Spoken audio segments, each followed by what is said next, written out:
Patricia, buenas tardes.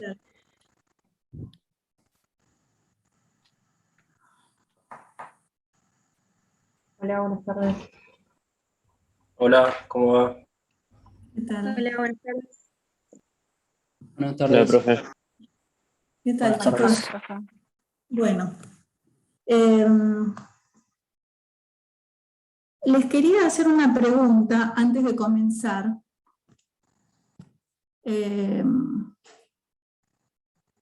Bueno, ya hemos pasado más o menos 4 clases juntos y, bueno, vuelvo a insistir con lo mismo, por más que me torne aburrida.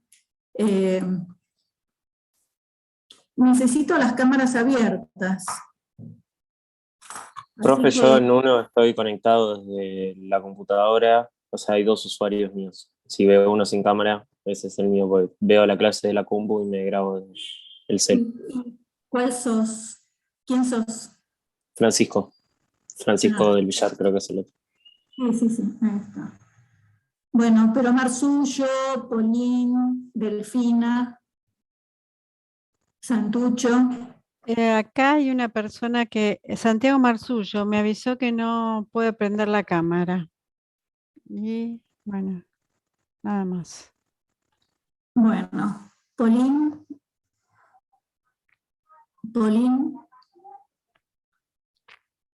¿estás, Polín?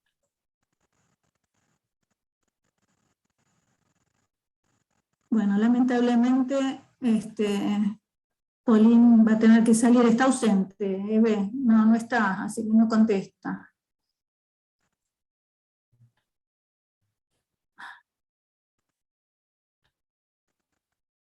Bueno, les quería preguntar algo a los que están. ¿Cómo van con sus grupos? No por una cuestión policíaca, sino por una cuestión de efectividad en el trabajo. Como tenemos una carga horaria muy reducida y el material es mucho y tenemos pretensiones de que podamos generar un proceso de aprendizaje bastante intenso, necesitamos de esos grupos. Hay algunos que ya me manifestaron su preocupación y bueno, estamos haciendo algunos cambios. Les pido que si tienen algún inconveniente, si tienen algún problema, nos lo digan y bueno, y vemos de cambiar de grupos, ¿no? Los grupos no son permanentes, o sea, cada uno tiene que ir encontrando con quién puede estudiar mejor o trabajar mejor y conectarse mejor. Entonces, si hay algún inconveniente, acá nosotras estamos dispuestas a generar un cambio, mover algún grupo, incorporar a gente a algún otro grupo. De los que están presentes, les pregunto, no sé qué grupos son, porque todavía no los identifico. ¿Tienen en sus grupos 4 integrantes o hay alguno que haya abandonado la materia o que estén funcionando con 2 alumnos, 3 alumnos? El grupo,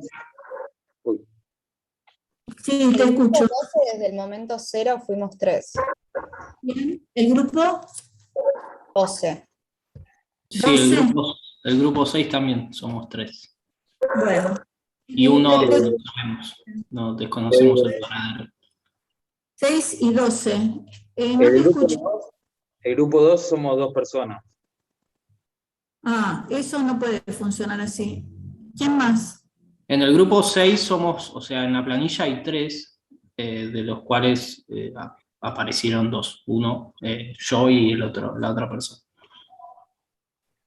6. A ver, entonces, grupo 6 tiene 2 personas. Grupo 12, ¿cuántos tiene? ¿3?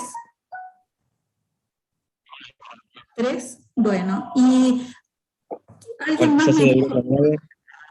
Espera, el grupo 2 tiene 2 personas. Sí, somos 2. Bien. ¿Y el grupo?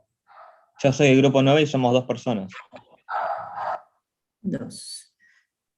¿Algún otro Sí, profe. que está? Sí. Yo estoy en el 9 también con el compañero que recién habló, somos nosotros dos. Ah, perfecto. Bueno, ¿alguien más de los que están con En con el Néstor? grupo, sí, en el grupo 20 aparece cada tanto. No sé si eso cuenta como que estén totalmente ¿Perdón? afuera. En el grupo 20 aparecen cada tanto, tipo, escriben a la mañana, hoy o ayer, preguntando si vamos a hacer algo o no. ¿Quién está Joaquín, hablando? Joaquín Núñez. Joaquín, vos ya no estás más en el Sí, grupo sí, 20. sí, sí, ya lo sé. Pasó. Perdón, el grupo 13, perdón. Que yo fui el que te mandé el mail.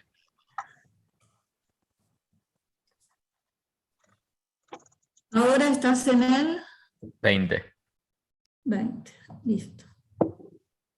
Bien. O sea que el 20 está con 4. Si no me equivoco. Somos Sí, 5 en el 20. 5. Ah, ¿Quién está hablando? ¿García Pereira? Sí, yo también estoy en el García grupo 20. Pereira, me habían dicho que vos no estabas participando, o sea que te saqué del 20. Yo estoy en el 20 desde el principio. ¿Pero estás Bueno. participando? ¿Estás con trabajo efectivo? Pues me habían dicho que no. Por eso te saqué y puse otro compañero. Pero no sé Me lo pasó que la te clase. escribí No, en lo un que me. mail. Bueno, después te escribo un mail, Patricia. Dale. Bueno, si es así, pasás a otro grupo. Pero para trabajar efectivamente, si no, es un daño que se hace a los compañeros. ¿Sí? De acuerdo. Bien. No, Sí. yo también estoy en el grupo 20 y mi compañero sí participó. El primer trabajo que hicimos lo charlamos entre todos, me parece, y ahora también estuvimos charlando para el trabajo que tenemos que hacer esta clase. Y García Pereira me parece que sí participó. Sí, ¿Te parece? No sé. Yo trabajé con Joaquín también, sí. Bueno, no sé, tenemos que dirimir esa situación, porque entonces entró un compañero, ¿y por qué no me contestaron cuando entró el compañero? ¿Qué sé yo? Bueno, lo charlamos después. Ese ¿Cuál fue el grupo problema, tiene Patricia? Perdón. que se iba a incorporar un compañero porque Sí, se incorporó un compañero, pero en el grupo estaban participando todos, me parece. son 4, entonces no puede estar, porque hay otros grupos que no tienen gente. Mejor es que tengamos. Así que Joaquín Núñez, quizás tengas que pasarte a otro, al 12, que perfecto, tiene 3 no hay drama. personas. No hay Al problema. grupo 12, ¿te parece? Bueno, Bueno, y después nos quedarían, bueno, por resolver el grupo 2 y el grupo 9, ¿se podrían juntar? ¿Les parece? Sí, no hay problema. Les escribo entonces. Y nos quedaría completar el grupo 6, que tiene 2 personas. ¿Sí? Bueno. Ok, perfecto. Bueno, entonces, Ignacio García, entonces te quedás en ese grupo, pero hacete una buena fama. Dale, bueno. Empezamos. Si ninguno tiene más inconveniente con el grupo, quedamos así. Cualquier cosa que se presente lo quedamos, ¿no? El tema es que tiene que servirles a ustedes, ¿no? Para poder prepararse para aprobar el parcial y el primer parcial, el segundo parcial y eventualmente algún recuperatorio. ¿Sí? Bueno, listo. Empezamos entonces. ¿Pudieron leer los materiales? ¿Pudieron ver la secuencia didáctica? Sí. Sí, más o menos. Bueno, Sí. entonces en el más o menos vamos a trabajar entre todos a ver si podemos armar algo digno entre todos los alumnos. Disculpen. Te hago una consulta. El tema de los trabajos prácticos que usted envía, ¿no podría ser tipo los miércoles que lo envío o un día después? Porque se recomplica después de organización. Porque no todos tenemos los mismos tiempos. Sí, algunos te los puedo mandar antes, otros no tanto, porque Bueno. también varía por la cantidad de alumnos. Esta cantidad de alumnos es tanta que los trabajos hay que modificarlos, las secuencias didácticas hay que modificarlas. Entonces, bueno, a Aunque veces sea no los llegamos a textos, tiempo con eso. los textos, aunque sea No, para los leerlos textos, y eso. tenés. Los textos, sí, eso está bien. Los textos los tenés un cronograma y tenés el material subido al campus. Entonces Bueno, no lo eso encontré bien. o sea que Está bien, gracias. lo otro sí, voy a intentar mandarlo lo antes posible. Bueno. Sí, sí. Gracias. Bueno. Profe. No, Patricia, sí. discúlpame.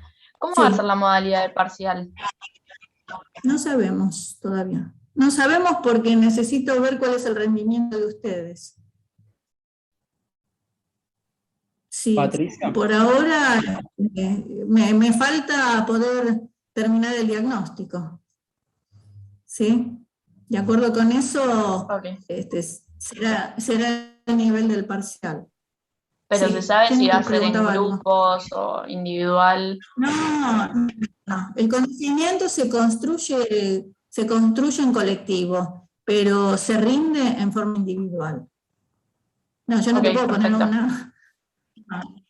No puedo poner una nota por lo que hace tu grupo. Sos la que tenés que rendir. Sí, obvio. Sí. Perfecto. Gracias. Bueno. Sí, ¿quién va a preguntar algo más? Y empezamos. Sí, yo tengo una pregunta. ¿El trabajo práctico te lo teníamos que mandar? Porque, No. o sea... está bien, está bien. No me lo tenían que mandar. Cuando yo les pongo, por ejemplo, con modalidad, no me acuerdo cómo les puse, como modalidad para compartir o para presentar, o que lo hagan en un cuadro, una cosa así, es porque si vos lo tenés hecho y te toca compartir, lo ponemos, compartimos, me lo contás, lo vas leyendo, me vas contando lo que elaboraste o lo que elaboró tu grupo, pueden participar todos hablando y tenemos algo para mostrarle a los compañeros. Que por ahí hicieron o tuvieron que hacer otra cosa. No son para... No, ¿sabes por qué no? Nosotros eso lo hicimos ya un trimestre, pero como después se copia entre todos, entonces no tiene mucho sentido. No tiene mucho sentido. El que quiere lo ve, lo copia, hacen lo que quieren. Pero lo importante es que ustedes manejen esos conocimientos, que puedan hacer una elaboración teórica y una aplicación. Es esto lo que nos pide la facultad. Poder conceptualizar. ¿Qué es conceptualizar? Elaborar algunos conceptos del material teórico que tenemos. ¿Sí? No que repitamos lo que dice un texto. Así que si esa es la idea, la corremos, porque la idea es que ustedes puedan elaborar conceptos aplicados a la materia.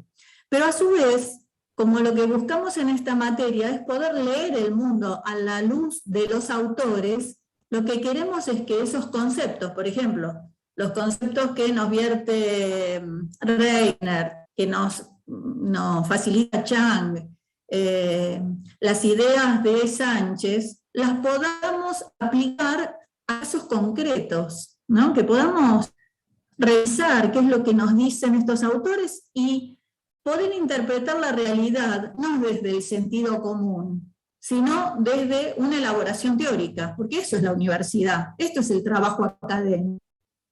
Así que, bueno, esta es la idea. Con sus palabras, tomando algunas citas bibliográficas, como sea, pero empezar a trabajar esto. Por eso me pareció importante esto que les decía, que les mandé en el mail. Nos quedamos sin aplicar la clase pasada, lo que decía Reiner, al mundo de los países centrales. Por eso me parece importante retomar eso, porque es esta práctica de aplicar a casos y a situaciones concretas que vamos a poder ir avanzando en esto. Si no, no nos sigue. Si no, la verdad que nos sirve hacer inventario de recursos naturales, de relaciones de países centrales con países periféricos, o ni eso, ni siquiera esa conceptualización, ¿no? O sea, le estamos dando una conceptualización a partir de ciertos contenidos, a partir de ciertas ideas y avances teóricos.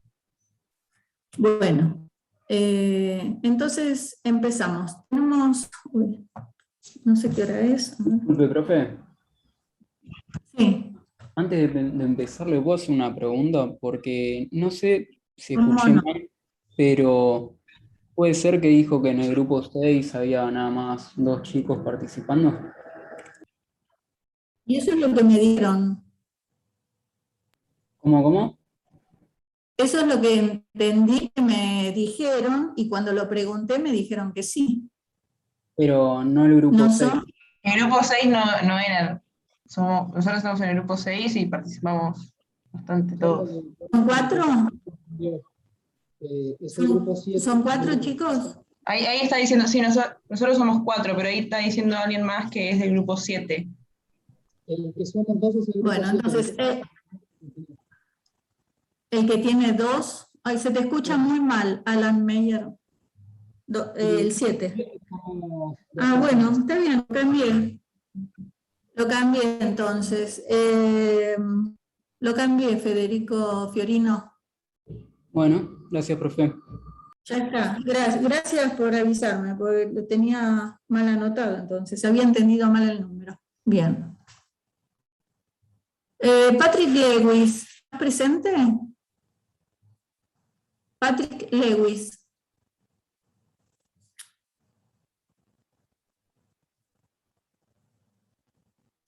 Patrick Lewis, ¿estás presente?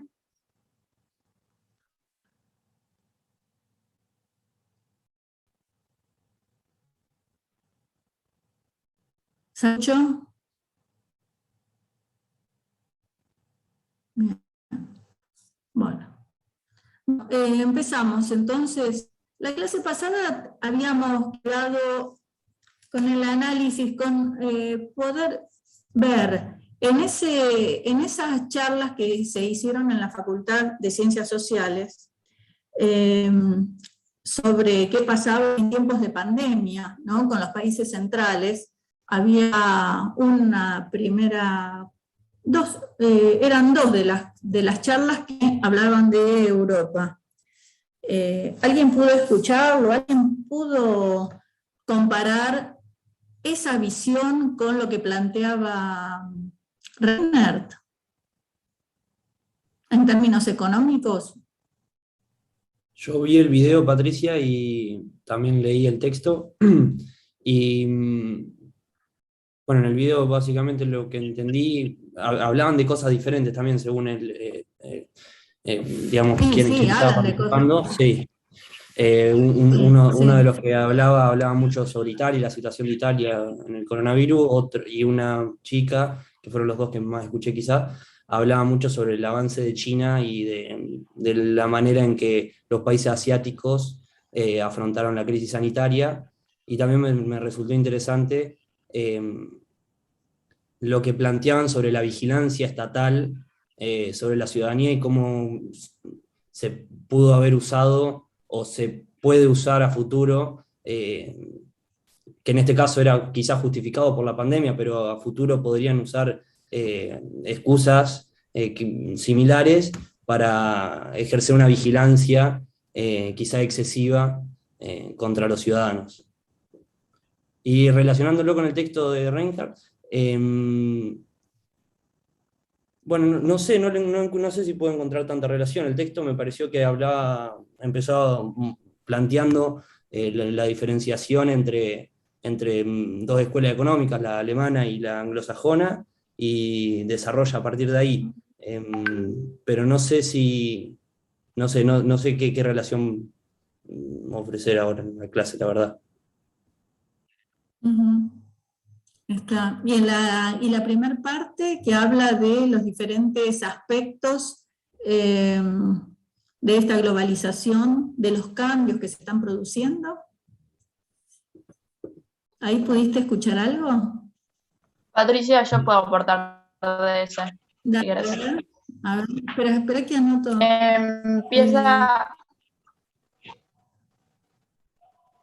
Sí, te escucho. Ay. Te escucho, Bárbara. Uy, quedó congelada. Ok, me anda medio mal el wifi por si se corta. Sí, Sí, ahí, sí, sí. ¿me escuchás? Me están dando medio Sí, te mal el escucho. wifi por si se corta, ¿sí? Bueno, en la conferencia empieza Sí, hablando Esteban Actis y habla de 8 tendencias que se van a acelerar con la pandemia, como situaciones que son consecuencias. Entre ellas habla de que se va a acelerar la economía internacional y que va a haber una profundización del eje de poder en términos geográficos, hablando de Oriente. Y eso más que con el de Reinhardt, yo lo pude relacionar más con lo de Chang, que habla de la escalera.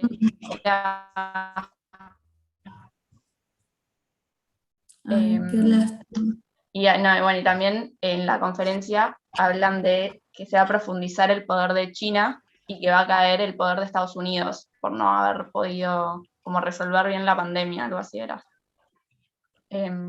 Bien. ¿Y a vos por qué te parece que si lo pudiéramos pensar en términos de Reinhardt y de Coriat, con los elementos que tenemos, ¿por qué te parece que dice, no sé, es una suposición, porque este hombre quizás ni leyó, proviene de otra disciplina, ¿no? Los leyó, pero nosotros, ¿cómo podríamos interpretar a la luz de Coriat y a la luz de Chang esta idea, ¿no? De que Estados Unidos no le está yendo tan bien en estos términos habla de la avanzada China, eso lo vamos a ver después. Pero esto, ¿no? Este posicionamiento podría llamar la atención a algunos, pero después de haberlos leído estos autores, a mí no me llaman la atención. Y ¿Cuál yo es los el relaciono. funcionamiento económico? Yo relaciono un poco porque Coriat hablaba de los beneficiarios, los que se habían privilegiado con la globalización, y en la conferencia como que hablan de que todo eso con el COVID como que todo dio un giro. Es más, hablaba mucho en la conferencia de la libre circulación y cómo va a ser el volver después de la pandemia, un aspecto muy importante en la globalización. Ahí vería como la relación con Coriat más que nada. Bueno, pero en términos del funcionamiento, ¿sí? El funcionamiento de su aparato productivo y el funcionamiento del mercado de trabajo. ¿Cómo te suena esta idea respecto de Estados Unidos? Y algo dice Reinhardt también. Digo, el que quiera aportar algo, que haya leído Reinhardt, Yo lo porque puedo habla de aportar. Estados Unidos. Pero del lado de Coriat. Que A ver. como que decía que con la globalización ya se daba por finalizado el tipo de trabajo taylorista y fordista, que era como el modelo principal de Estados Unidos, y que todos los países como que empezaban a abordar más los términos de, por ejemplo, los asiáticos, del Chidoka, del justo tiempo. Por eso yo lo interpreto como capaz de que se termina la etapa de Estados Unidos porque termina el taylorismo y el fordismo. Bien, bien, un punto a favor, muy bien, los dos muy bien. Y ahora, si el que haya leído Reinhardt, ¿qué dice Estados Unidos? Porque él habla de que las formas de trabajo generan como un subdesarrollo al interior de los Estados Unidos. Yo lo que entendí de ese texto es que los países que ahora consideramos países desarrollados, primero aplicaron para su interior políticas pensadas desde la escuela alemana. Eso les permitió desarrollar una industria nacional fuerte, y después predicaron para el resto del mundo la escuela anglosajona, porque obviamente una vez que ya tenían desarrollado una industria nacional fuerte, a ellos les convenía el libre comercio. Muy bien, y en términos de la distribución del ingreso, ¿qué dice Reiner?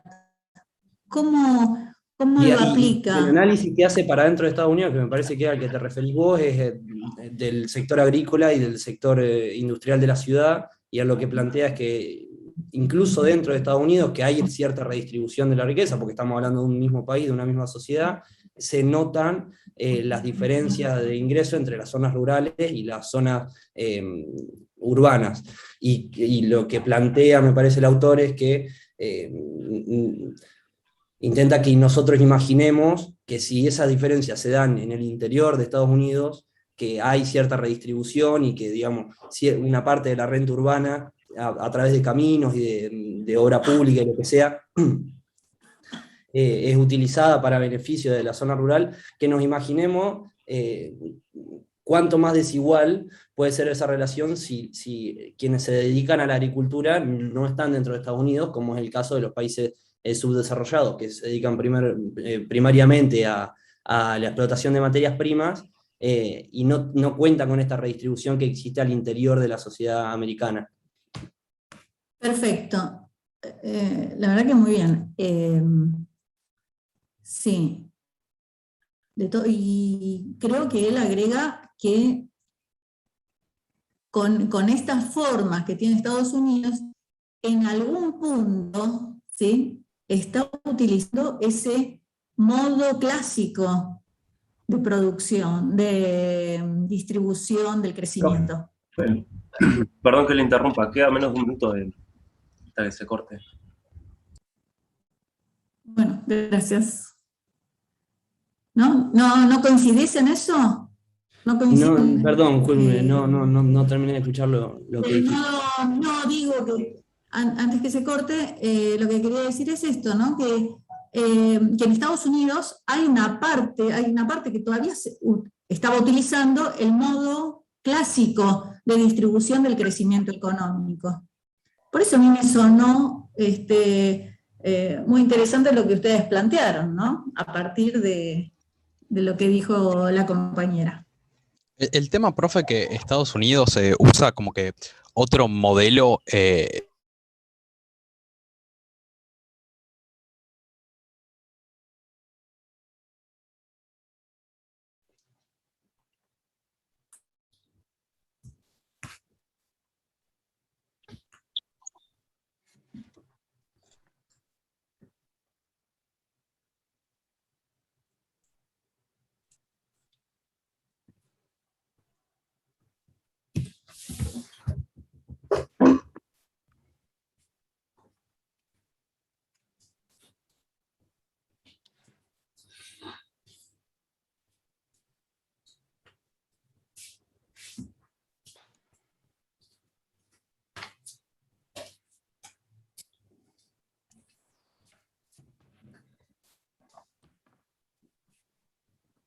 Sí, esto se cortó cuando estaba por hablar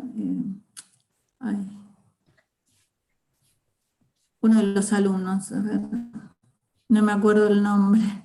Yo, profe. Dale. ¿Sigo hablando o no sé? Sí. Sí, lo que ibas a decir. Yo lo que iba a decir de Corea es que me parece que tiene una vista bastante mala de la visión de Estados Unidos. Me parece que la economía de Estados Unidos es como mucho más regional de lo que piensa Corea, y que como que le aplica como un solo modelo industrial a toda la economía, mientras que me parece que es como es muy distinto lo que pasa en un lado que en el otro en Estados Unidos. Y en cuanto al tema de la economía, lo que es agrícola, todo el sector, digamos, de campo, tiene un modelo distinto al resto del país, porque honestamente depende casi enteramente del Estado. Todos los precios de commodities y todo lo que son y todo lo que son los funcionamientos de las granjas, particularmente lo que son las corporaciones enormes de granjas, todo funciona a base de subsidios estatales. Y como que un modelo clásico de, digamos, No, económicos. pero no estamos hablando del modelo clásico. No. Del modo clásico de producción, claro. No. El modo clásico de lo que dice Reinert. No estamos hablando de otra cosa, ¿eh? No, sí, yo sé. Y Coriat no está hablando para nada de agricultura en Estados Unidos. No, estaba viendo para el otro lado, estaba tratando de transicionar, pero... pero Coriat está hablando, es un regulacionista que habla de la parte industrial. No sé si te estoy entendiendo bien lo que estás diciendo. Ese panorama que vos decís es cierto, pero no lo está trabajando. Coriat de lo que habla y es cierto, esto que vos decís es cierto y queda muy en evidencia, Matías, queda muy en evidencia, sobre todo a partir de los 90 en adelante, en Estados Unidos, estas diferencias tan marcadas entre las diferentes áreas productivas, que tienen que ver con la propia globalización, ¿no? Que todo, en la medida que sirvan para la acumulación, bienvenido sea, ¿no? Ya sean las áreas tecnológico-productivas, ya sean las áreas sistemas, ya sean los parques tecnológicos, ¿no? Son todas formas distintas de trabajar, de adecuarse a la mano de obra. Bueno. Pero sí, está bien diciendo. Lo que dije del modo clásico es respecto a Reinert, no estoy hablando de otra cosa. No sé, vos cuando hablas del modo clásico, ¿a qué te referís? Sí, estaba hablando de eso, pero me parece que o lo entendí mal o lo comuniqué mal, no pasa nada. Bueno, revisalo después y nada, lo volvemos a charlar. Bueno, en estos términos es como ustedes se tienen que preguntar qué es lo que les dice cada autor respecto a un tema. ¿Y cómo lo hacen? ¿Cómo les contesta el autor? Bueno, ustedes se fijan cuáles son los conceptos que maneja ese autor. Para este tema, ¿me sirve, no me sirve? ¿Se adecua a lo que yo quiero contestar o interpretar de esta realidad? Bueno, así, lo vamos sacando de a poquito y vamos incorporando un autor, vamos viendo otro, ¿no? A ver cuál encaja en una explicación más coherente con el tema. Bueno, pasamos entonces a América Latina, porque tenemos poco tiempo. Si quedan preguntas, quedan dudas, vayan al foro, está una parte que dice dudas aquí, pongan las dudas que tienen, los compañeros pueden contestar también, pueden intervenir, pueden dar sus opiniones. Vamos a hacer un ratito, hago una pasada por la secuencia, me va diciendo si tengo alguna duda, y a partir de eso tratamos de charlar entre todos esos trabajos prácticos, ¿sí? ¿Puede ser? ¿Están de acuerdo? Sí. Bueno, buenísimo.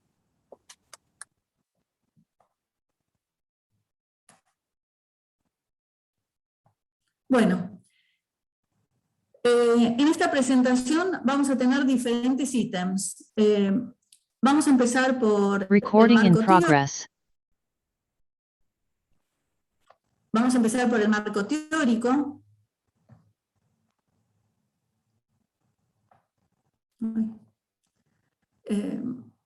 Para los que a veces me escriben pidiéndome los autores o que falta alguno, qué sé yo, les quería aclarar. Hay algunos autores que a principio de año puse, que quizás después los resté o los dejo archivados para ponerlo en otra unidad, para no recargarlos con tanta cosa. Así que si hay alguno que no aparece, es justamente por eso, pues lo postergo un poco. Bueno, en esta unidad volvemos a trabajar con Reiner, vamos a ver Chang, entra lo que ya habíamos empezado a ver con Mazzucato. Coriat nos va a servir para, en términos del acápite de costos y no costos, y el texto de Sánchez. El texto de Sánchez es un poco esencial para este recorte territorial. Y es más específico para el tema, el texto de Ominami. ¿Lo pudieron leer, el texto de Ominami? O sea, a mí me pareció a mí me gustó, me pareció interesante. Yo lo leí, hay que profe. actualizar. Yo lo leí, profe. No los veo, por eso pregunto. Acá Joaquín. Bueno, sí. Y Juan Pablo. Y bueno, entonces después. ¿De dossier dijo, profe? ¿Cómo, perdón? Ominami había dicho. Ah, perdón. Luego tenemos un texto de Sarcantangelo de las cadenas de valor, ¿sí? Que es para tener de referencia. No sé si ustedes ya han visto cadenas de valor, hay muchísimo para leer cadenas de valor, y es más, las cadenas de valor están ahí tambaleando, ya no tienen la misma agencia que tenían hace unos años. Y luego, para poder explicar lo que pasa, vamos a tomar Toitez-Rey, y Toitez-Rey tiene unas partes muy interesantes, hace todo un reconto histórico, que bueno, vale la pena conocerlo, pero no es lo más fuerte, pero lo que nosotros nos importa es poder diferenciar qué hicieron los países con la plata que entraba, con el dinero que entraba, las divisas que entraban a partir del consenso de Beijing. ¿Sí? Porque acá nos vamos a empezar a preguntar, la División Internacional del Trabajo, ¿para qué nos va a servir esta nueva División Internacional del Trabajo? Cambiamos lo que producimos, pero ¿qué es lo que nos aporta? Bueno, Toitez-Rey acá nos dice algo que llama la atención y vale la pena considerarlo. Y el otro es SVAMPA, el consenso de las commodities. ¿Qué es lo que pasa con estas nuevas formas de producir? El texto de Ominami es muy interesante, si bien es un poco viejo, porque va a decir que a partir de la crisis de la deuda externa de los años 80, explota la periferia. Explota la periferia quiere decir que esta idea que teníamos de periferia, de todos los países pobres, entre comillas, juntos, ahora explota, ya no son todos iguales. Vamos a encontrar diferentes tipos de países, los preindustriales, los rentistas, los de industrialización intravertida, los tayloristas y los de régimen mixto. Cada uno con sus características. Bueno, la verdad es que, bueno, lo voy pasando y cuando llegamos a los ejercicios, lo explicamos cuando hacemos el ejercicio, ¿sí? ¿Les parece? Para no quedarnos en este tema solamente, pues si no nos vamos a demorar. Hago un raconto y volvemos. En estos tiempos de globalización, bueno, el mundo quedó de esta forma, ¿no? Con una fragmentación muy grande, sobre todo en quiénes son los que manejan las empresas. Y esta división de países pobres, países ricos, quedó como cubierta con los países, con las verdaderas protagonistas de este proceso, en donde Sánchez nos está golpeando la puerta y nos dice, ojo, acá aparece nuevamente esta idea de poder. En esta división del mundo, el poder económico empieza a ser quizás más fuerte que el poder político, ¿no? Bueno, acá vemos un primer panorama. Los países divididos, bueno, con estos criterios, ¿no? El índice de desarrollo humano, ¿sí? ¿Cómo se dividen estos países? ¿Quiénes son los de mayor desarrollo humano? ¿Se acuerdan cuáles son las características? ¿Qué significa el desarrollo humano? Como En concepto, cuenta El estándar de vida. salud, el estándar de vida, la educación, cuál es la esperanza de vida. Bien. La mortalidad infantil. ¿Sí? ¿Alguien más? ¿Estaba por hablar? Bien. O sea, incorpora algunos elementos más que lo que generalmente se consideraban cuando uno analiza Producto Bruto Per cápita, ¿no? O el Producto Bruto solo, Producto Bruto Interno y Producto Bruto Per cápita. Bueno, fíjense la diferencia que se establece.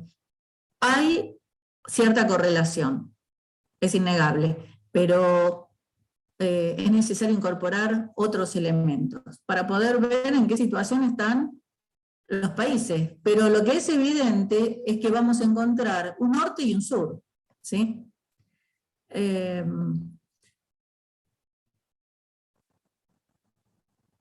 Bueno. Me parece interesante generar esta línea de tiempo y este proceso, ¿no? A partir del cual podemos ir viendo qué ha pasado con estos países. Países que ya venían enmarcados en una división internacional de trabajo de fines del siglo XIX. Y en esto, la crisis mundial de los años 70, que los schumpeterianos la mencionan como... Ay, un segundo.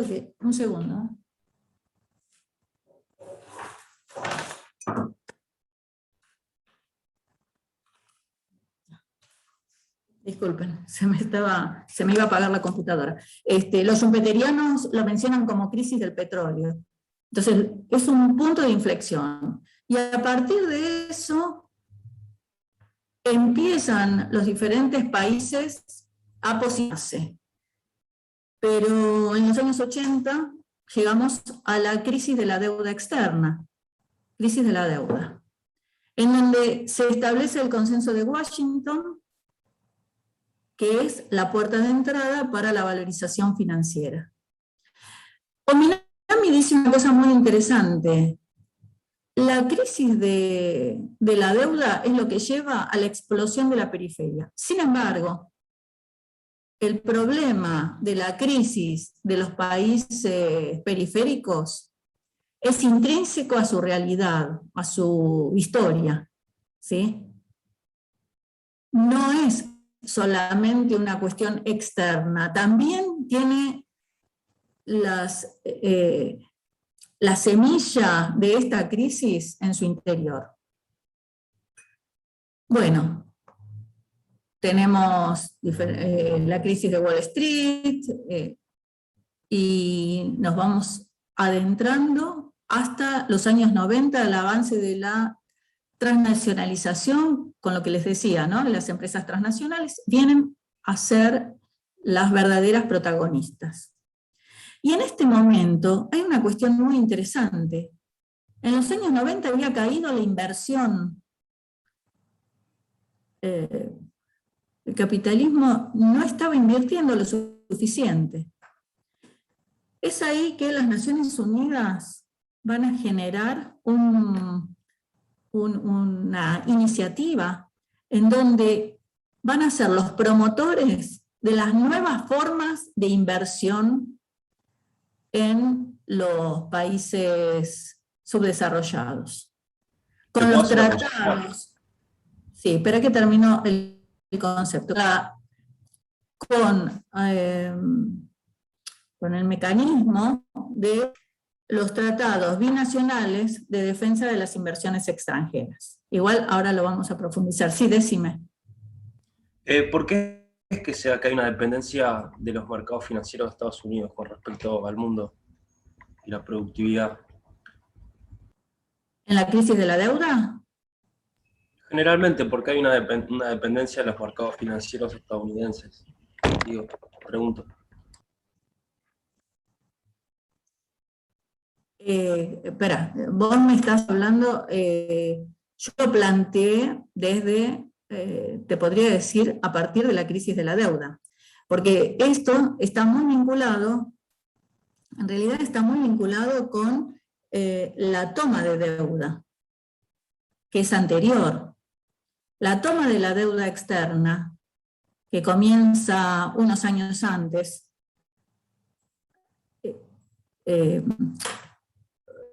no sé, ustedes no sé si lo han visto ya en otras materias, ¿no? Yo no quiero... Se da por la crisis del petróleo. Sí. Había muchos petrodólares. Sí. Entonces, había mucha liquidez en el mundo y se comenzó a dar mucho préstamo a tasas muy baratas, sobre todo a la periferia. Y nada, eso después explotó. Subieron las tasas y se da la... Sí, pero ahí ponemos vamos a hacer un suspenso, porque vos dijiste, se da con créditos baratos, sobre todo a los países periféricos. Se da a todos los países, sí. A todos los países, porque Italia termina siendo un país súper endeudado. Lo que pasa es que tiene otro respaldo. Si vas al caso, Estados Unidos, Inglaterra, Japón, que son potencias, son los más endeudados, pero sí. Bueno, ahora, en el caso de los países periféricos, comienza, o al menos algunos teóricos van a decir que en ese momento comienza lo que se llama la segunda colonización. Y esto que me preguntás, no les veo la cara, así que no sé si es el mismo que habla, es el mismo que me preguntó antes. No sé, pero... Ian, ¿sos el que preguntaste? Sí. El porqué de los mercados financieros. Claro. En ese momento, Estados Unidos, bueno, hay dos cuestiones. El Fondo Monetario Internacional, ¿sí?, empieza a ser el fiscalizador de esa deuda a pedido de los acreedores. Cambia su función y esos petrodólares que estaban repartidos, sobre todo en Europa, ¿no?, en bancos europeos, terminan siendo supervisados por Estados Unidos. Primero por el Fondo Monetario Internacional, cuya sede está en Estados Unidos. Y en ese momento, es un momento en el que Estados Unidos sube las tasas de interés, a tal punto que esa deuda, sobre todo a los países periféricos, se le hace impagable. Bueno, y ahí comienza esta crisis de deuda. La crisis de deuda que no se puede pagar, bueno, y la historia que ustedes ya conocen. Donde cada vez se debía más por los intereses de la deuda, ¿no?, que se van acumulando. No sé si te contesté, Ian. Sí, me contestaste. Y también el compañero, así que muchas gracias. Bueno, y vamos por la década de los 90, ¿no? Este avance de la transnacionalización y el desarrollo de esta nueva modalidad, ¿no?, que es una nueva forma de sujeción que van a tener los países periféricos.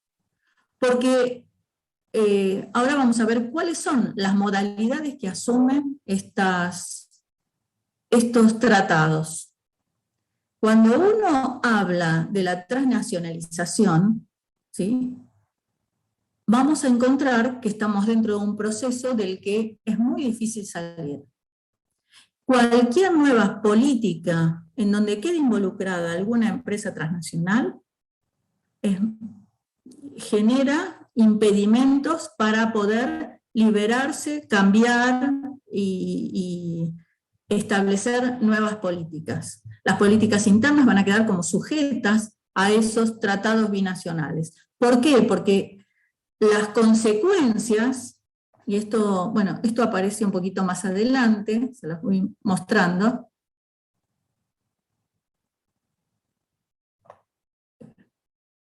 Acá. Las consecuencias de este proceso son lo que ustedes leyeron en este recuadro, ¿sí? Estos tratados van a tener ciertas cláusulas de las que uno no puede volver, porque siempre apuntan a estar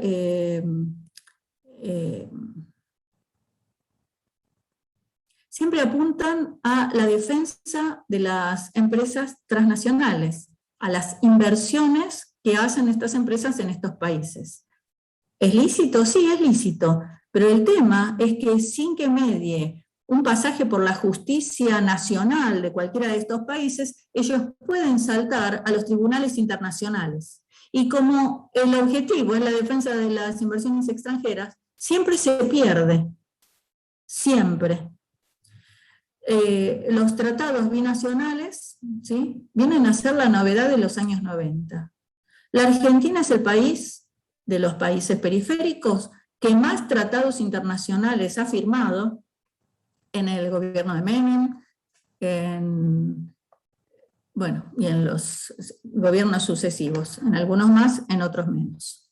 Pero tenemos como 55 tratados firmados, de los cuales algunos ya nos han ejecutado. Por ejemplo, el no a la mina de Esquel. ¿Recuerdan esa protesta de la no a la mina de Esquel?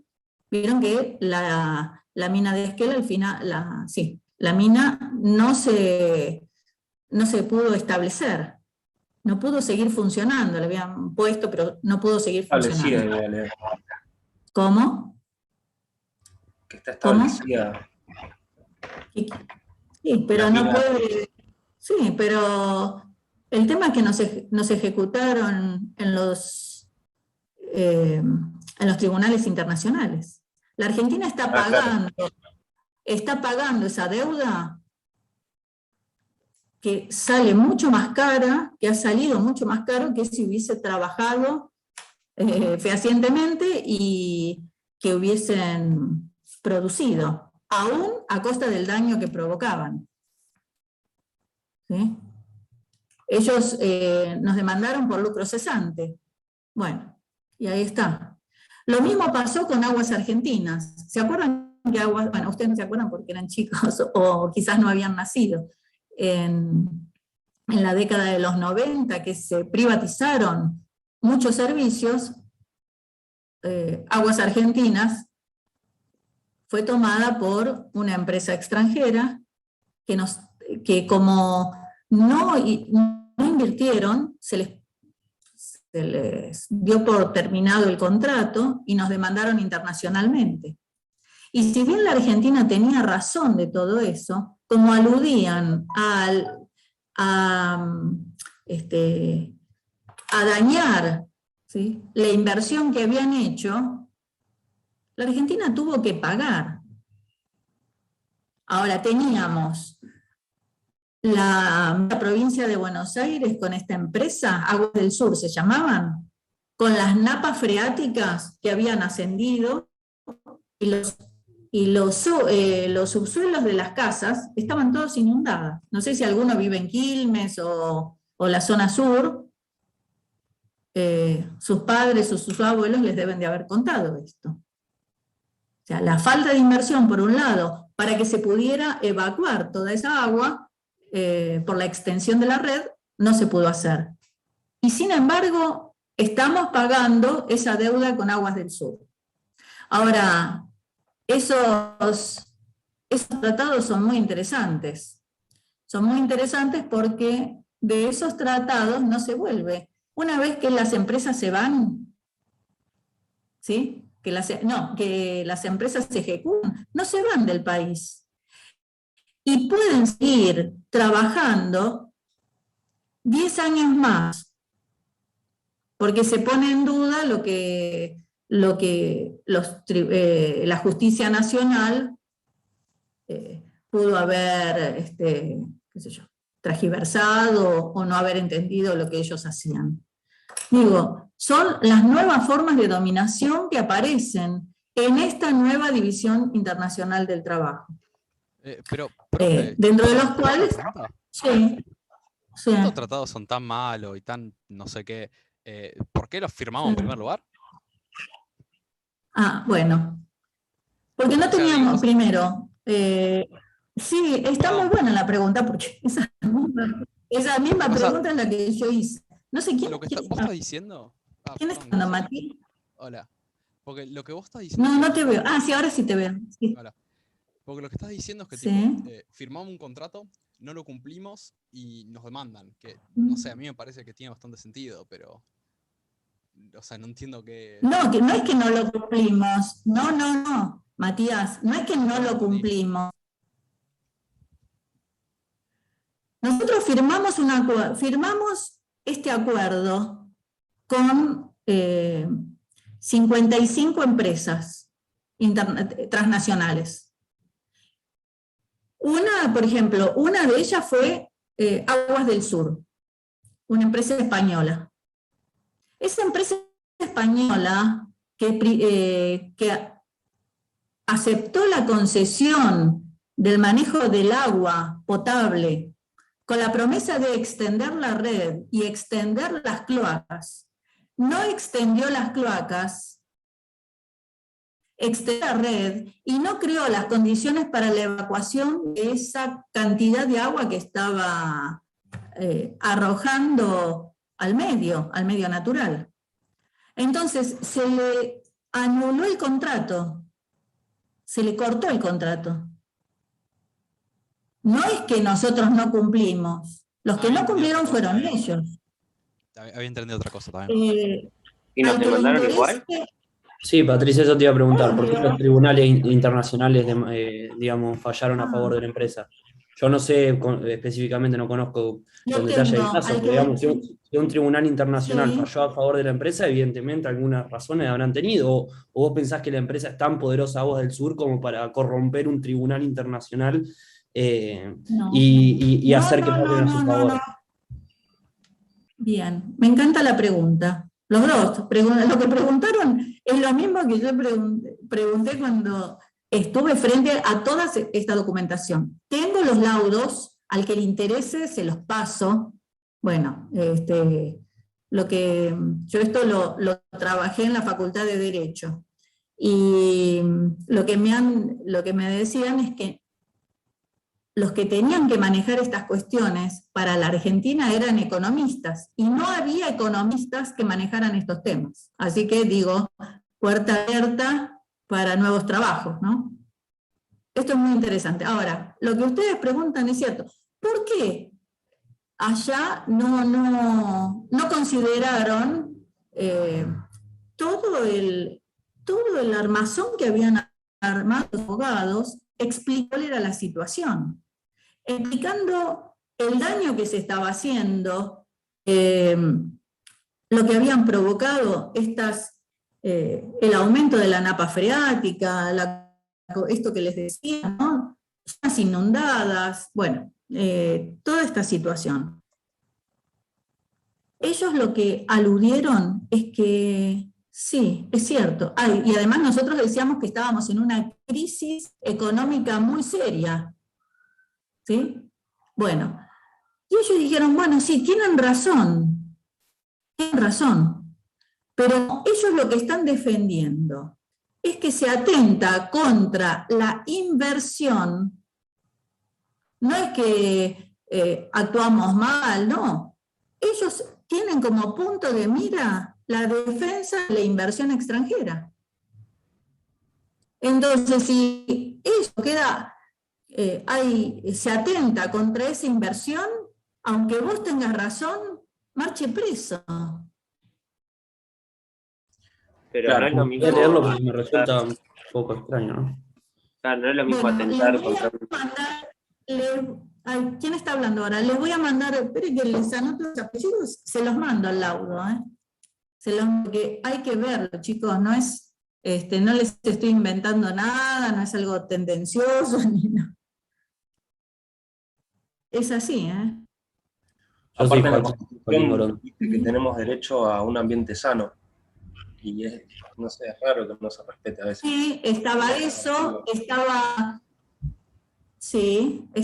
todo eso. Mira, está eso, está la situación de crisis económica, empobrecimiento del Gran Buenos Aires, estaba el tema del medio ambiente con las inundaciones que decía, y esta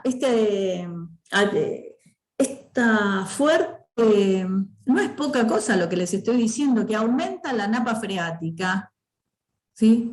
Que cualquier lluvia te inunda todas las calles, porque disminuyó la capacidad de absorción del suelo, porque la napa, ¿saben lo que es la napa freática, no? Es esa capa de agua potable que hay en el subsuelo de la provincia de Buenos Aires.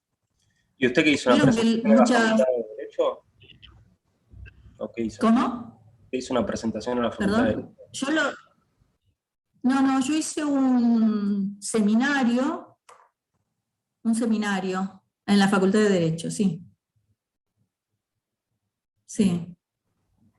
Sobre el tema ambiental. Y la verdad que por el tema ambiental y el tema de los derechos, porque una de las justificaciones que tenía la justicia argentina era la violación de un derecho.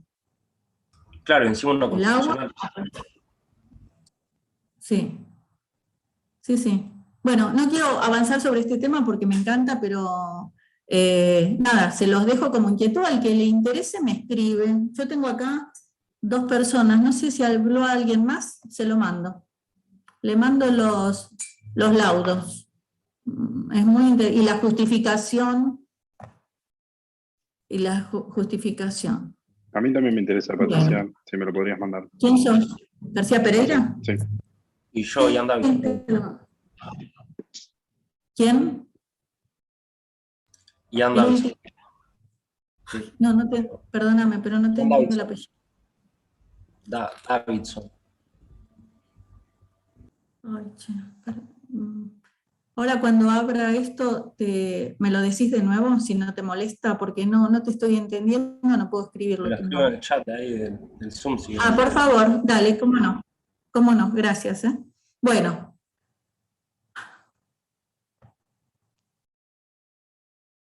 Bueno.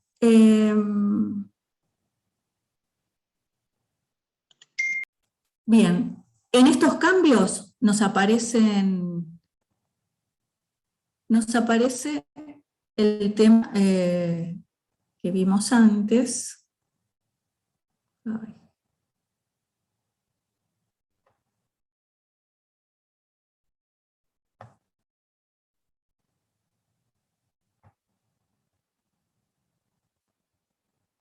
Acá.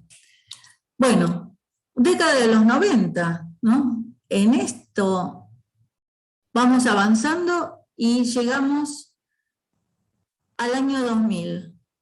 Y el año 2000 viene a ser un punto de inflexión, porque China aparece en el escenario mundial y nos encontramos con el consenso de Beijing, ¿no? En donde América Latina va a tener un giro importante porque nos cambia la demanda e indirectamente cambia la lógica de la inserción en el mercado mundial. Y en esta crisis, ¿no?, que veníamos soportando, aparece lo que llamamos esa primavera por el consenso de las commodities. Pero producir a nivel mundial no es lo mismo que producir commodities. La Argentina en los años 70 tenía una inserción en el mercado mundial con bienes industrializados. En el 2000 no producimos ni siquiera lo que producíamos a principios del siglo XX, que era productos del agro, alimentos a nivel mundial. ¿Sí? ¿Se acuerdan que en los 90 Menem decía, tenemos que ser el supermercado del mundo? Sin embargo, en el 2000, en esta nueva inserción, con las commodities, lo que nosotros producimos son mejor dicho, todo lo que produce el sur, ¿no? Todos los países del sur quedaron enmarcados en la producción de commodities, no de alimentos. La Argentina no produce alimentos, produce forraje, alimentos para porcinos. No producimos más, como fines del siglo XVIII, siglo XIX, principios del XX. No producimos trigo, maíz, producimos soja.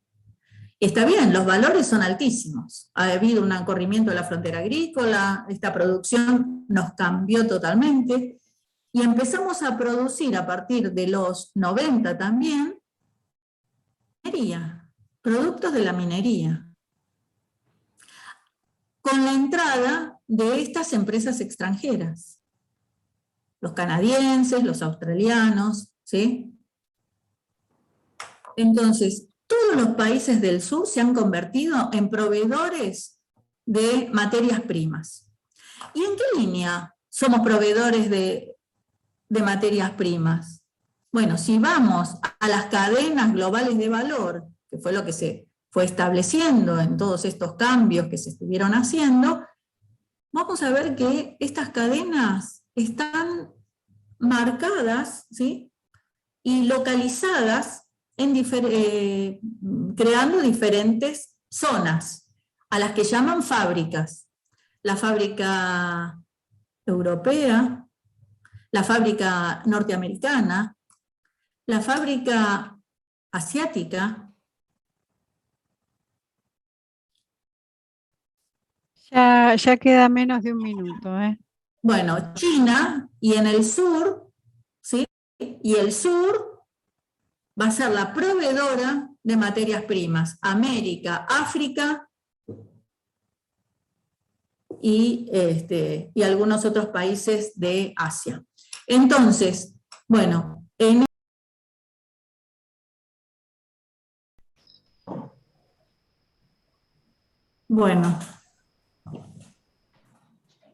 prometo no hablar más, así no los aburro, los escucho a ustedes ahora. Antes, el que escribió su nombre en el chat, ¿lo podés volver a escribir, por favor? Ahora que puedo ver el chat.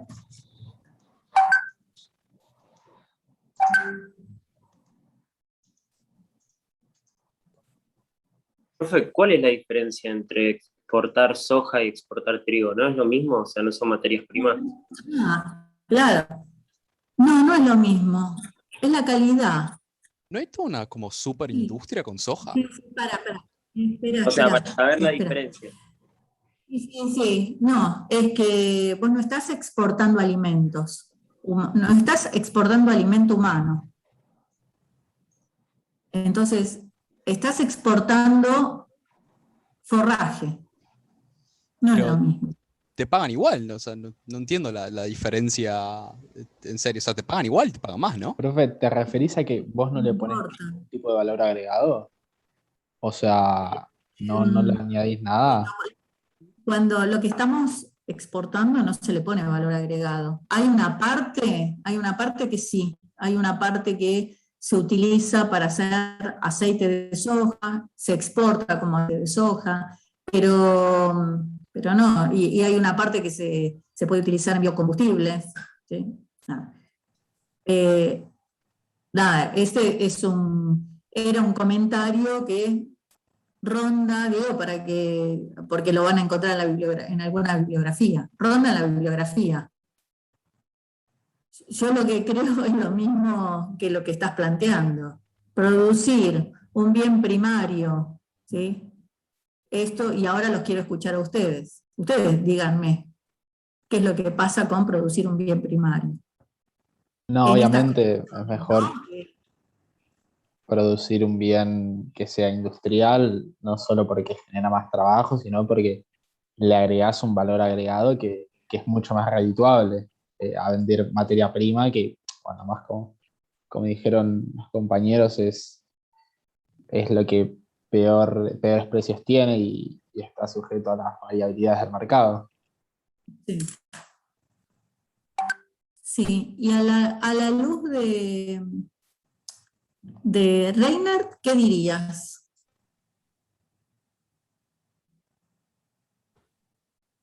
Tomándolo con pinzas, porque él está hablando de un modo, está hablando de industria. Nosotros estamos acá mezclando cosas, pero digo, como para pensarlo, ¿no?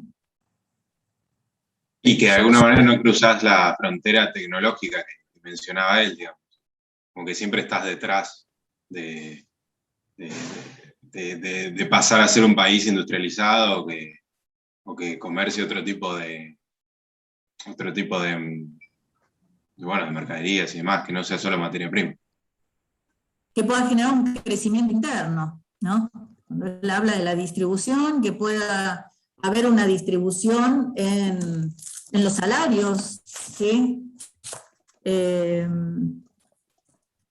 Él lo toma como,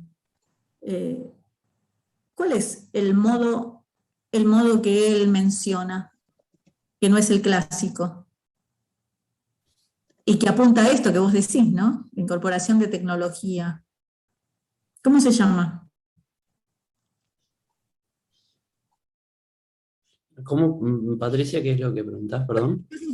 El otro modo. El modo colusorio, ¿no era acaso? El modo colusorio, claro. El modo colusorio, que tiene que ver con esto, ¿no? Que esto genera más utilidades, salarios más altos e ingresos que pueden pagar más impuestos, ¿no? O sea, él dice que fue lo que pasó en Japón, lo que pasaba en Alemania, donde coluden, ¿no? ¿Quiénes son los que coluden? Que luchan para apropiarse un poquito más de esa ganancia. Las empresas, diferentes tipos de empresas, los trabajadores y el Estado. Y esto va generando entonces un ingreso diferente al interior de un país. El modo colusorio es este, el modo clásico es el que solo hay, no hay, bueno, hay un cambio tecnológico, pero se queda ahí nomás.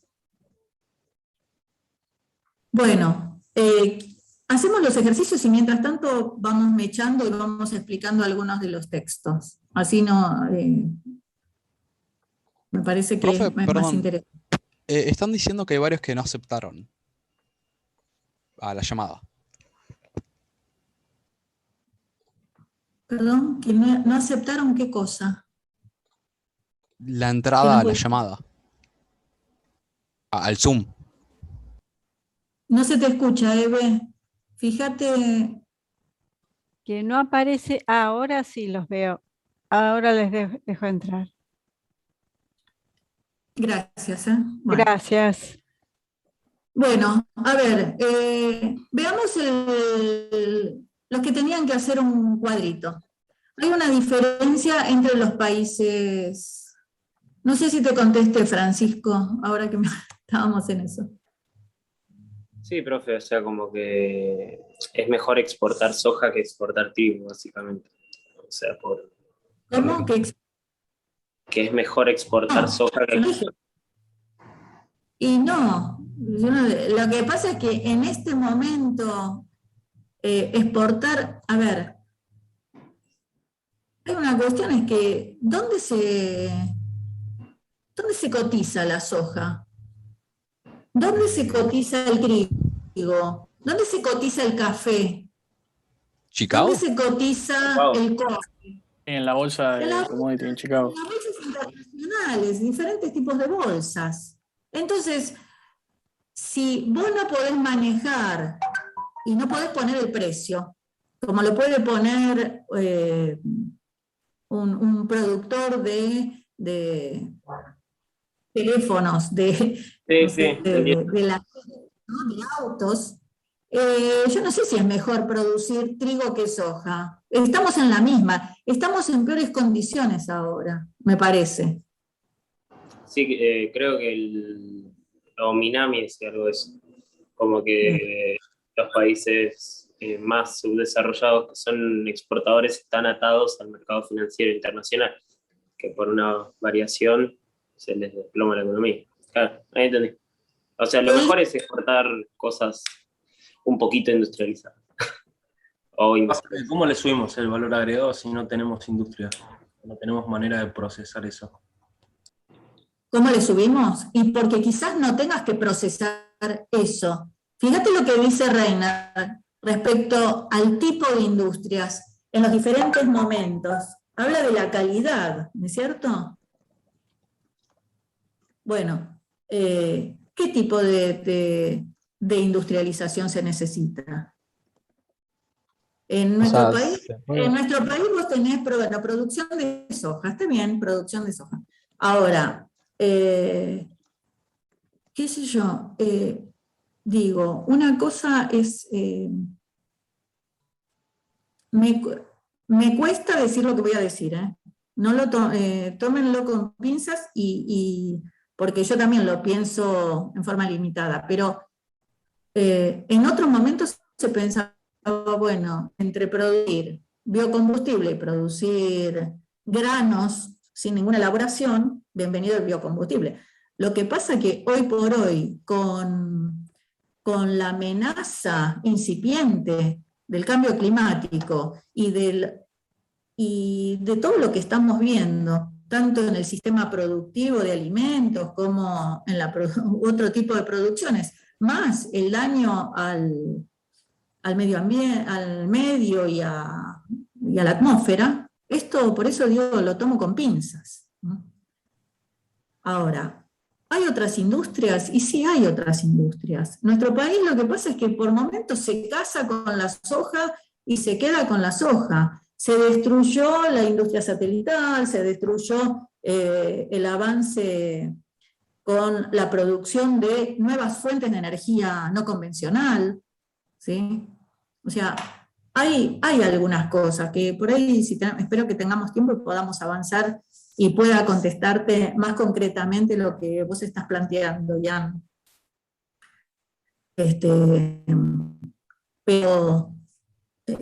Pero sí, nosotros en los 70 producíamos bienes industrializados, no los exportábamos a Europa, los exportábamos a África, a Brasil, a algunos lugares de Latinoamérica, ¿sí? Se producían heladeras, se producían, bueno, llegamos a producir un auto, el autosián, ¿sí? Bueno, eso quedó barrido de la dictadura militar y un nuevo proyecto económico. En otros momentos que se propició la creación de nuevas industrias, viene otro gobierno y tira por la borda todo eso. O sea, estas fluctuaciones así son difíciles de sostener. Pero eso no es el agro, profe. ¿Cómo? O sea, siempre la industria que tuvimos no dependió de nuestro agro, o sea, de la exportación, porque si no había buena exportación no conseguías divisa, y si no tenías divisa no tenías insumo. O sea, es un ciclo que nunca termina. Nunca fuimos buenos en la industria. Seguimos exportando autos y camiones. Esperen. ¿Quién dijo esto recién? Me quiero quedar con eso que dijiste recién, pero aguardame un minuto. ¿Quién dijo eso? ¿Jan? ¿Qué cosa? ¿Lo de la industria y el agro? Sí. Eso, lo que vos dijiste, está muy bien. ¿Qué es lo que quiero que veamos ahora con Ominami? Y esto tiene que ver con el problema intrínseco de los países subdesarrollados, y en especial los de sustitución de importaciones, los que llevamos adelante sustitución de importaciones. Este es el gran problema, que estar atados a la entrada de divisas a partir de la producción primaria. Eso es lo que no se puede sostener. Y esa es la esencia. No es que nosotros nunca fuimos buenos en eso.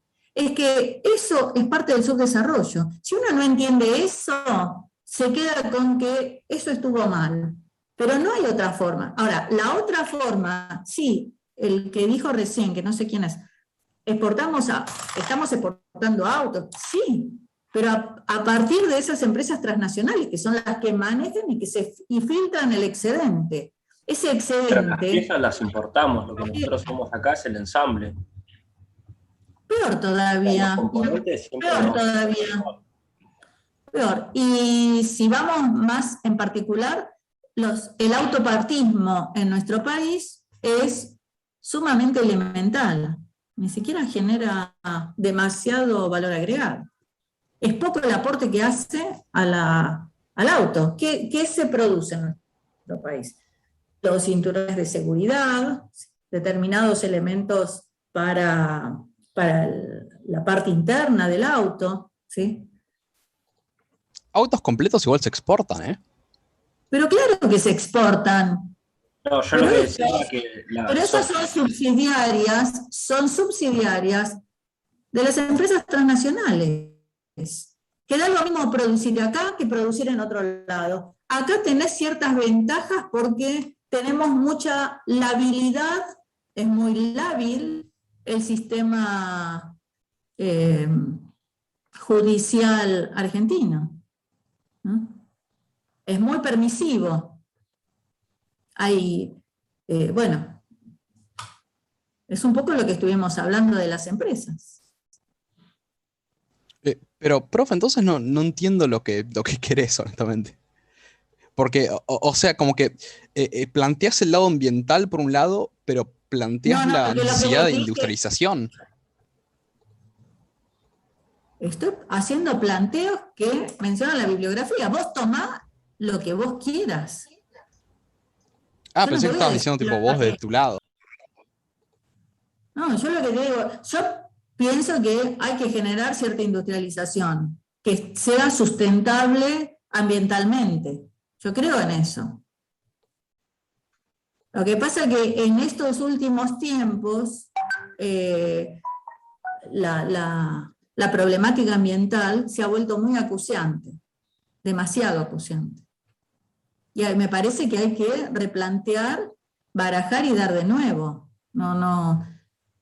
Me parece que es muy interesante lo que están haciendo o lo que están planteando los jóvenes por el clima en este momento. Pero bueno, Igual, eso o sea, ¿te puedo hacer una consulta, Patricia? Sí.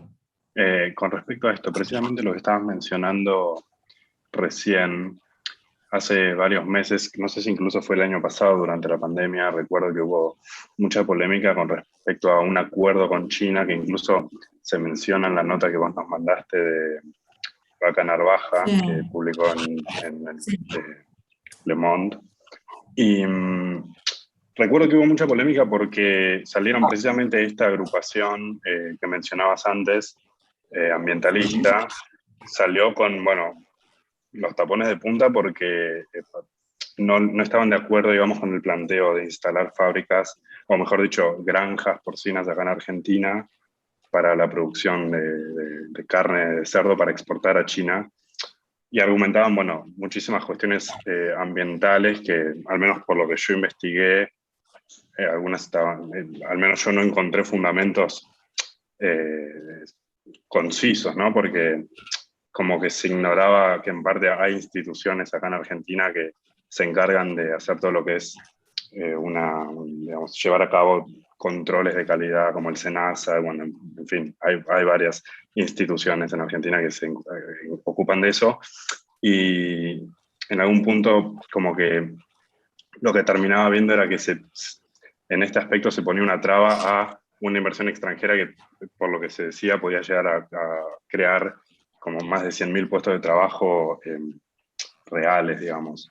Y ahí, bueno, como que es un poco esta discusión que estabas dando, quiero conocer tu opinión al respecto, y que también si alguien quiere debatirlo, pues creo que era algo interesante, ¿no? Una oportunidad para el país de empezar a desarrollar un poco más de industria o agregar cierto valor, porque no era solamente criar los cerdos, sino también había cierto proceso en cuanto a la preparación de la carne para la exportación. Quizás igual me falta ahondar un poco más en Algo el más tema, ¿no? para tu punto, en general, es que Argentina en términos de actividades que generen un mal para el clima es realmente insignificante contra otros países. O sea, nuestros problemas son otros y esos problemas climáticos tendrán que ocuparse los principales países, que hace China, Estados Unidos, etcétera, no Argentina. O sea, yo creo que cualquier oportunidad para desarrollar cualquier tipo de industria que genere empleo, valor agregado, es más que bienvenido. Bueno, ¿puedo aclarar alguna cosita? ¿Puedo aclarar alguna cosita? Porque si no, nos vamos... No podemos montar los recursos. no. Sí, ¿qué querías decir, Ian?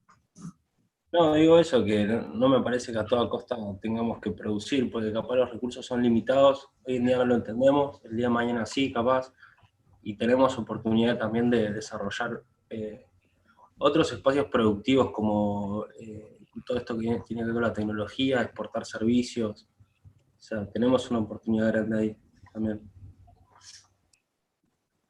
Bien.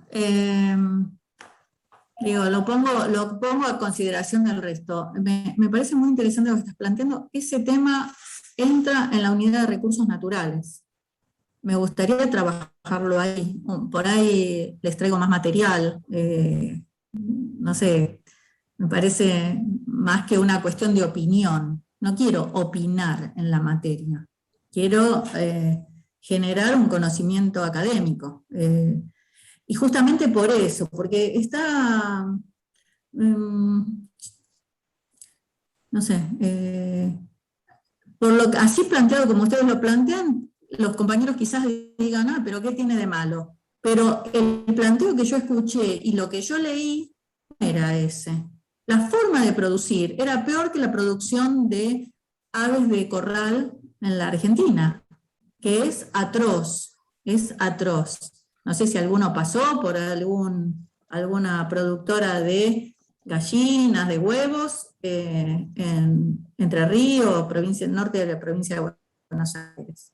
¿Sí? Bueno, la producción de cerdos iba a ser mucho peor que eso, que además iban a estar como en pisos, en grandes unidades, no era así de fácil, ¿no? O sea, me parece que después o sea, yo me refiero... No quiero entrar en la discusión ahora, quiero charlarlo en recursos naturales, pero lo que sí los comprometo, a los que hoy dijeron algo, anótenselo y no se olviden de lo que preguntaron. Lo vamos a volver a charlar, no le estoy esquivando al bulto, porque me interesaría, tenemos pocos minutos y me gustaría, no los quiero dejar en banda con lo que tenían que hacer de los ejercicios. No se los quiero pedir por escrito que me los manden. ¿Sí? Charlemos un poquito de cuál es la situación de los países, porque si no lo estamos pasando todo por arriba. Bueno, así que, ¿alguien preparó algo sobre los países? ¿Pudieron ver? ¿Hicieron algún cuadrito? Si hicieron algún profe, yo hice un cuadro. Sí, hice un cuadro y lo desarrollé. Sí, yo también tengo un cuadro. Yo un Excel. A ver, Juan Pablo Salazar, que no lo conozco, y Díaz Graf. Si después, ¿podemos compartir, Eve?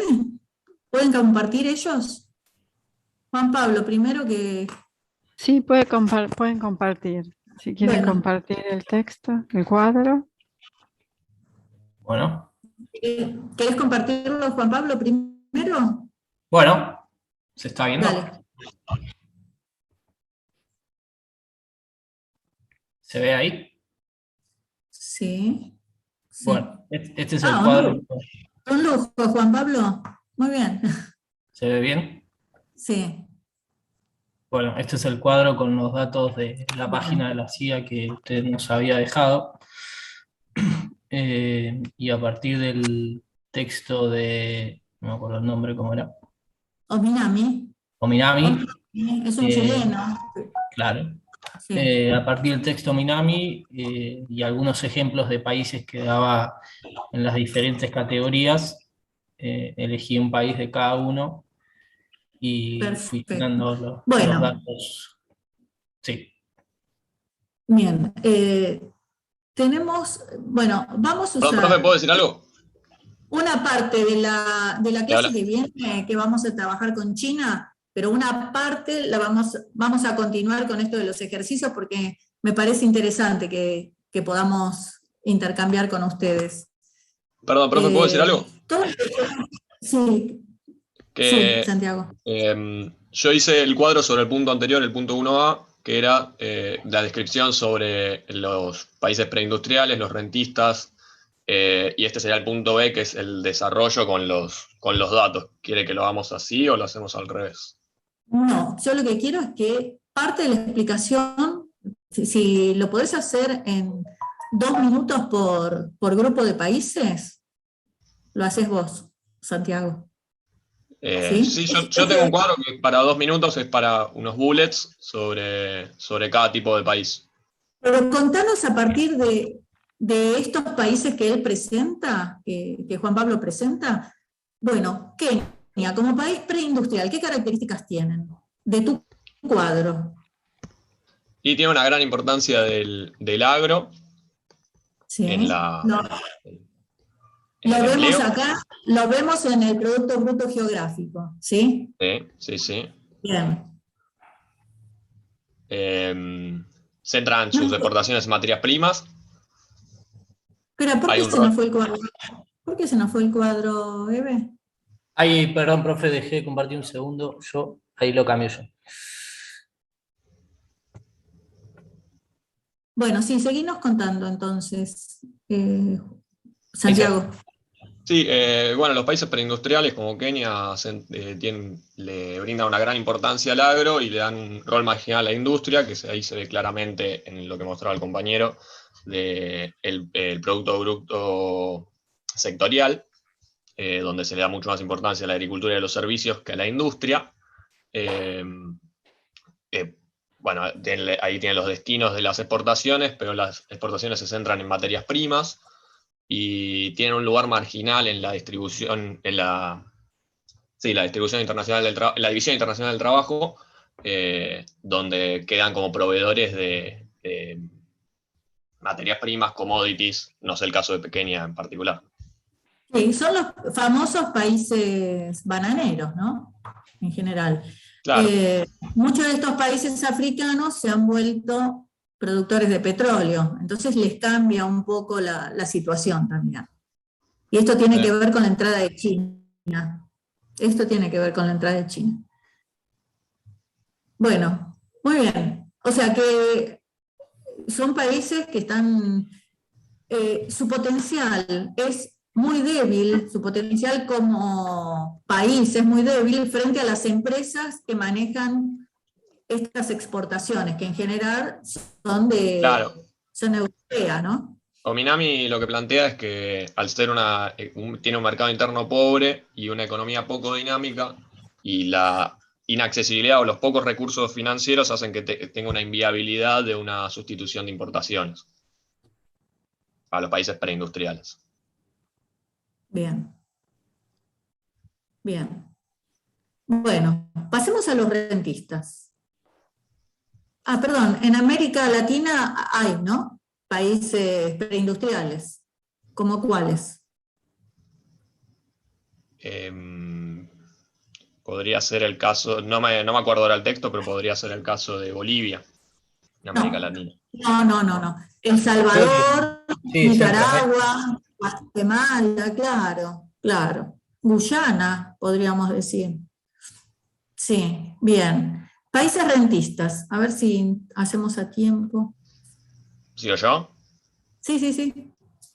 Bueno, los países rentistas, en este caso es Arabia, tienen la particularidad de la renta petrolera, promueven la exportación de petróleo, pero a partir de la exportación de petróleo no promueven otros sectores industriales, lo cual se ve claramente reflejado en los datos del cuadro del compañero.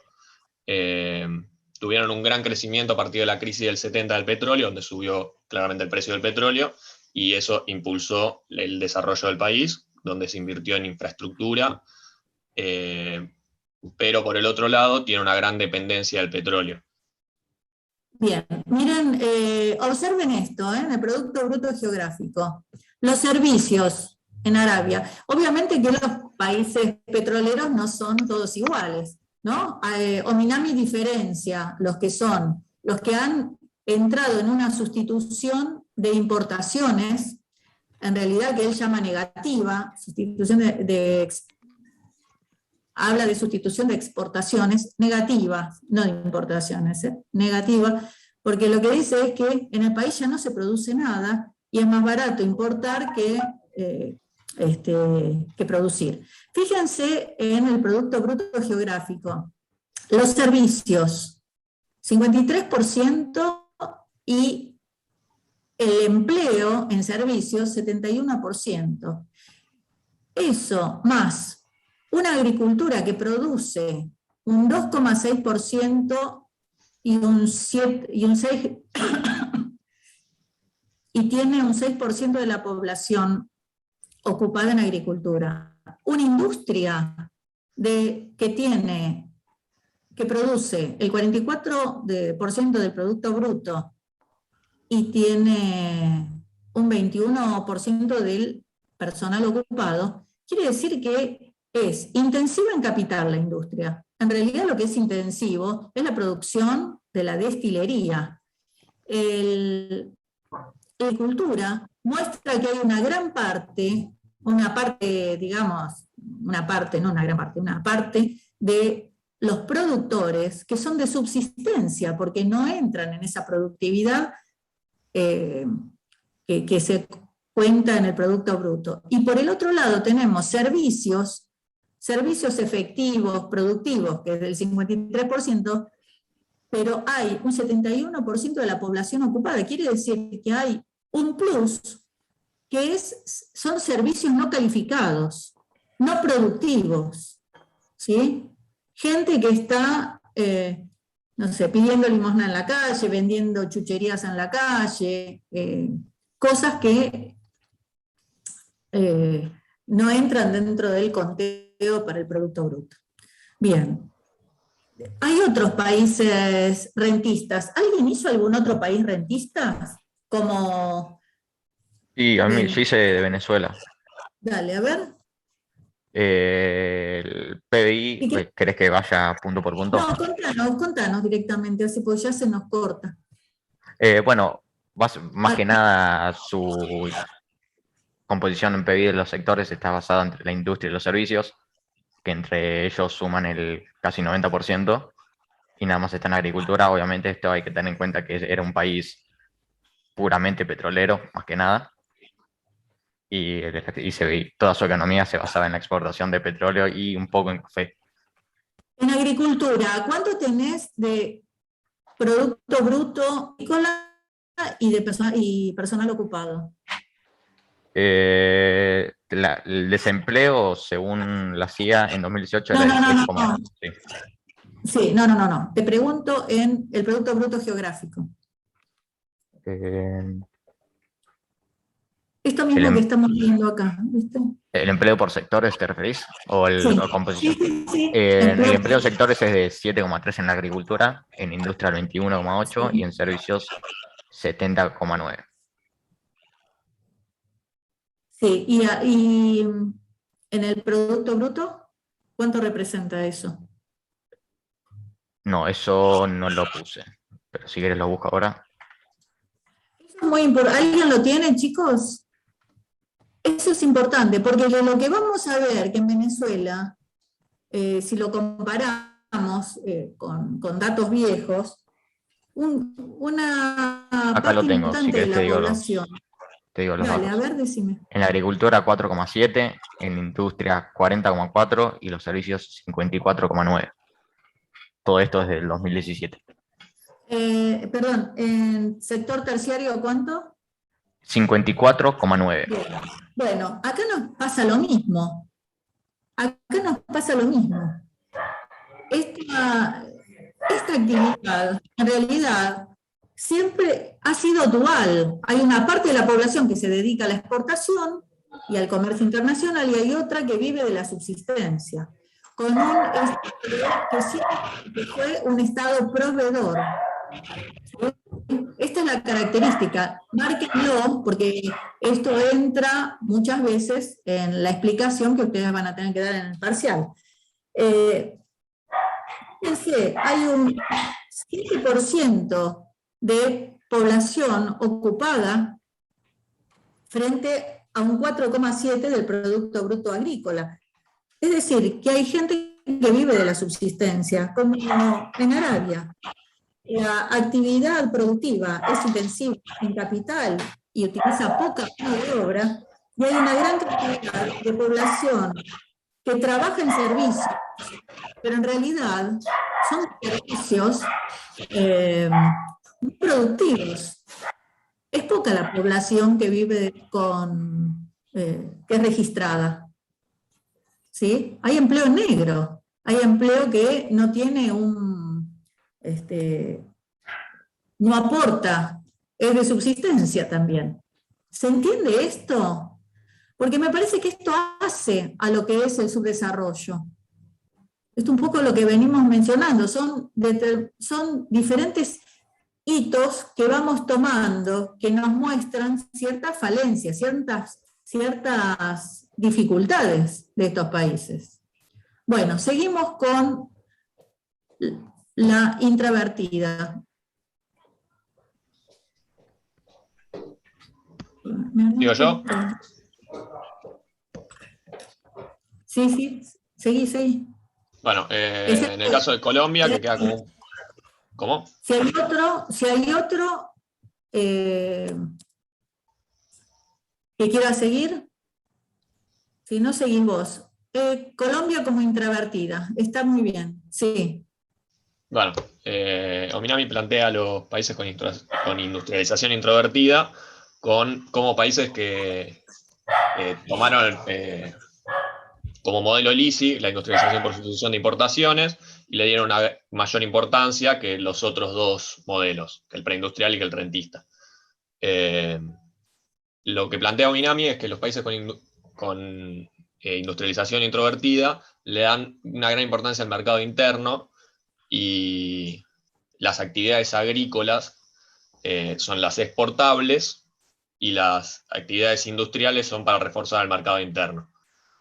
Y con las exportaciones, con las divisas que se consiguen por las exportaciones de materias primas, se consiguen los insumos necesarios para desarrollar la industria. Sí, ¿y qué características tiene esta industria que es diferente a la de sustitución de importaciones de los países de industrialización mixta? ¿Qué diferencia hay? Esta industria. Si no me equivoco, es una industrialización selectiva. ¿Qué quiere decir? Que es en ciertos sectores, que se busca industrializar ciertos sectores en específico. Sí, pero es chata. Es chata, es para cubrir las necesidades del mercado interno. Claro, es lo que decía, se busca que la industrialización satisfaga las necesidades del mercado interno nomás, porque no logra hacer algo competitivo para exportarlo. Y como los salarios son muy bajos, esto es importante, si los salarios son muy bajos, la calidad no importa tanto. No pasa lo mismo con los de régimen mixto, que tienen, hay clases medias más fuertes en esos países, donde hay otras aspiraciones económicas. ¿Sí? Pero ahora lo vamos a ver. Pero bueno, acá está muy bien lo que dijiste. No me quiero detener, no sé, porque se nos hace tan corto esta clase. Bueno, pasamos a nos quedan 2 minutos. No, lo vamos a dejar para la próxima, me parece, Eve, ¿no? Perfecto, sí, quedan 2 minutos. Bueno, pregunto, dejamos de compartir. Gracias, Santiago. Terminás la próxima de exponer y Juan Pablo... al final Juan Pablo no te dice participar. Bueno. Está bien, profe, no pasa nada. Disculpa, me metí yo y bueno. Bueno, pero gracias igual te anoté como participante. Perfecto. Bueno, ¿alguna duda? Quedaron temas. Para la próxima vemos estos trabajos prácticos que estuvieron haciendo. Los completamos. Vamos a empezar con China. Los comprometo a los chicos que hicieron preguntas sobre el caso de la producción conflictiva con China, de la producción porcina. Me encanta Manuela del Pino. Disimula un poquito, aunque sea.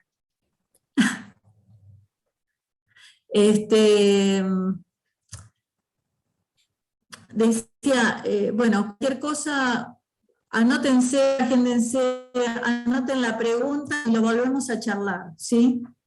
Esto me parece importante, lo que ustedes plantearon, pero no quería ocuparlo acá. Terminamos De estos todos modos, ejercicios. ¿cuándo vamos a tratar recursos naturales? ¿No va a ser la próxima clase o sí? No, viene China. La próxima viene China. De acuerdo. Y yo no sé si la otra ya viene el parcial, ¿no, Eve? El 13 creo que es, ¿no? El parcial, el 13 de octubre, o sea, Sí, el queda una parcial es sola el 13. clase. Claro, queda una clase. La clase que es China. Así que les mando el material, es corto lo que vamos a leer de China, pero me parece interesante. Y ahí sí, generemos un debate entre cuál es la influencia de China sobre América, sobre Argentina y sobre África. Me parece que los cambios se han dado